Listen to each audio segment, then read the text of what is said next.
Hey there everyone, this is Michael Dougal, the Nootropic Reviewer, and during this video I'm going to do a side-by-side comparison of Ashwagandha and lion's mane, both of which I've been using for over 7 years. Starting with Ashwagandha, it is one of the leading supplements when it comes to decreasing stress levels. Some people also report that it helps them with cognition. That's really not been my experience with Ashwagandha. It's been really helpful at staying present and being calm, really enjoying my life, my personal life, and so forth. Whereas with lion's mane, I looked at that more so for productivity. I found that with lion's mane, it allowed me to see things more long-term than short-term. I didn't get the same demotivation effect that I was experiencing with Ashwagandha. So in summary, really guys, from my experience, I would say that lion's mane is better than Ashwagandha, though a lot of people would disagree with me because what Ashwagandha has over lion's mane is research. Let's face it, when it comes to lion's mane, we have an overwhelming number of positive anecdotes. However, if you look for research, we are really lacking in the research area when it comes to lion's mane mushroom. But fortunately with Ashwagandha, if we look at examine.com, for example, where what they've done is they've nicely compiled a number of studies in order for us to better understand specifically what a supplement can do and the intended benefit. We can see all the benefits of Ashwagandha listed here, being a notable decrease of anxiety. We have a slight improvement of testosterone, a notable decrease in cortisol levels, increased power output, decreased stress, and this list just does go on and on. I really like the study here where what they did was they looked at the efficiency and safety of Ashwagandha root extract in improving memory and cognitive functions, in which they did end up determining that there was an improvement for logical memory with verbal paired associates, family pictures, and so forth. So it hasn't really been my experience too much that I've seen any sort of cognitive boost with either supplements. The way I look at lion's mane more so is for anxiety, improved mood, and being productive, whereas with Ashwagandha, it's more so around anxiety, improved mood, but it may not help you to be productive. And what I really like about lion's mane is that not only does it improve your mood, but you somehow feel like you're becoming smarter. It will naturally make it such that you're more intrigued by things, and you're just so curious to learn everything you can. Suddenly, things that did not intrigue you before, they suddenly intrigue you. Like, let's say if you're studying material and you're finding it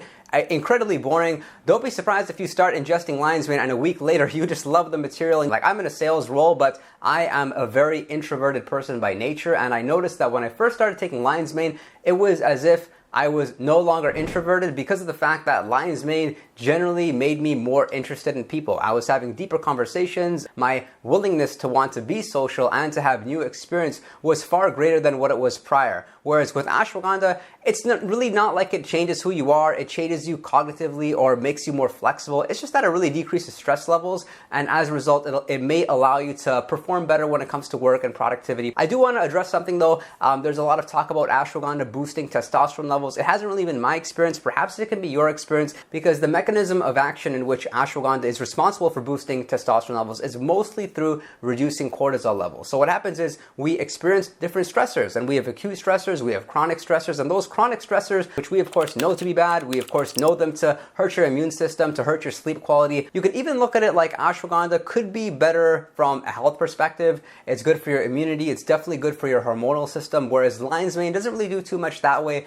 In fact, lion's mane did get a lot of attention specifically for its ability to boost mood. Like, it can make you a bit more present, it can make you worry less, which is a nice feeling, of course. So if I were to address the side effects of both these supplements, the most common one is demotivation. However, with Ashwagandha, it is far more common that people ingest Ashwagandha and they feel lethargic, they feel demotivated, so they really have to be mindful of the right dosing for them. Whereas with lion's mane, demotivation is often a side effect, but it's not too common, and it's also nowhere to the same extent. You can also use lion's mane along with like caffeine just to ensure that you're kind of offsetting that demotivation phenomena. Some other side effects that aren't too often reported, but they do happen here or there, are that the loss of libido takes place when people ingest lion's mane, and with Ashwagandha, it's a boost of their thyroid function. So if you're somebody that's taking thyroid meds like myself, I'm taking thyroid medication for hypothyroidism, and fixing your thyroid or making sure that your thyroid is working well, once you've done that, you do not want to mess with it whatsoever. So for that reason, definitely steer clear of Ashwagandha or give it some serious thought. And if you're wondering if you can use them both together, that's your call. I personally don't think anything is wrong with that, because they do different things like I was mentioning. In fact, you could be somebody that noticed a cognition boost with Ashwagandha, or you may be somebody that improves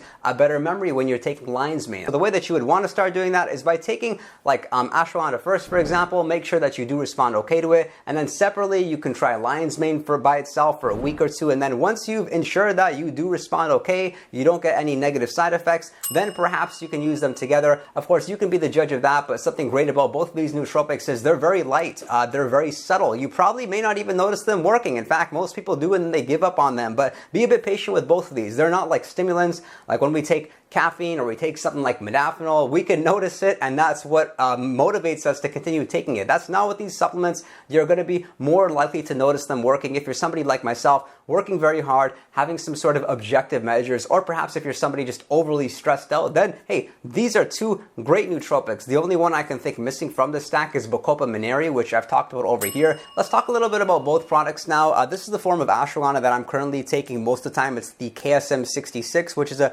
specific extract of ashwagandha that's a little bit more potent. It's very good, especially with performance and productivity, as well as getting all the major benefits that you would want to get with ashwagandha. So I'll warn you with ashwagandha, there's several forms. We have the root and we have the few extracts that I've talked about in this video over here. There's some forms of ashwagandha and like they are so sedating that you'll ingest it and you'll just want to go to sleep, like the form Shodan, because Shodan is one of the best ashwagandha variants for sleep. Like in this study over here, they gave 120 milligrams of Shodan, this specific extract of ashwagandha, to participants of the study, and they saw better quality sleep across all measures, across things like waking up rejuvenated, across sleep disturbances. So it's great that way. And the way you may want to consider taking KSM 66 is starting with 300 milligrams once a day. You can boost it up to 300 milligrams 2 times a day. And for some people, they even enjoy dosages of 500 milligrams twice a day. It has a very long half-life, so for that reason, it does make sense to spread out your ingestions. But for me, I like taking it once in the late afternoon and then again, like sometime right before bed, because I don't want to get that immediate kind of short-term demotivation effect that I personally get with ashwagandha, but not everybody's the same. And with lion's mane, the form that I'm using is the 8-to-1 dual extract. This is from Nootropics Depot. I've tried a lot of different forms of lion's mane, and I won't lie to you, they all work great. I've noticed that this 8-to-1, I do feel a little bit more. I notice the acute effect. Like I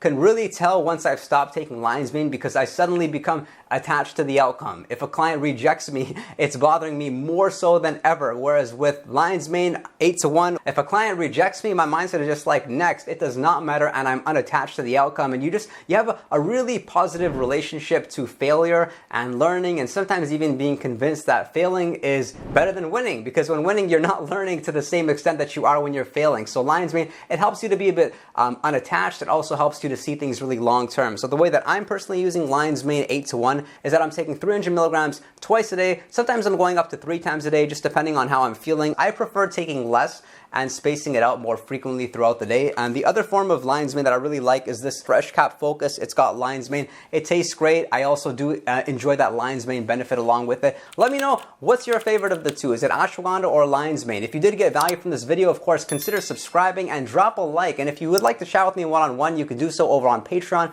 or send me a direct message on Instagram. And be sure to check out our Discord server where we have a 24/7 chat room. We're answering people in a time-sensitive fashion. I thank you for your interest in nootropics, and I look forward to seeing you all next time.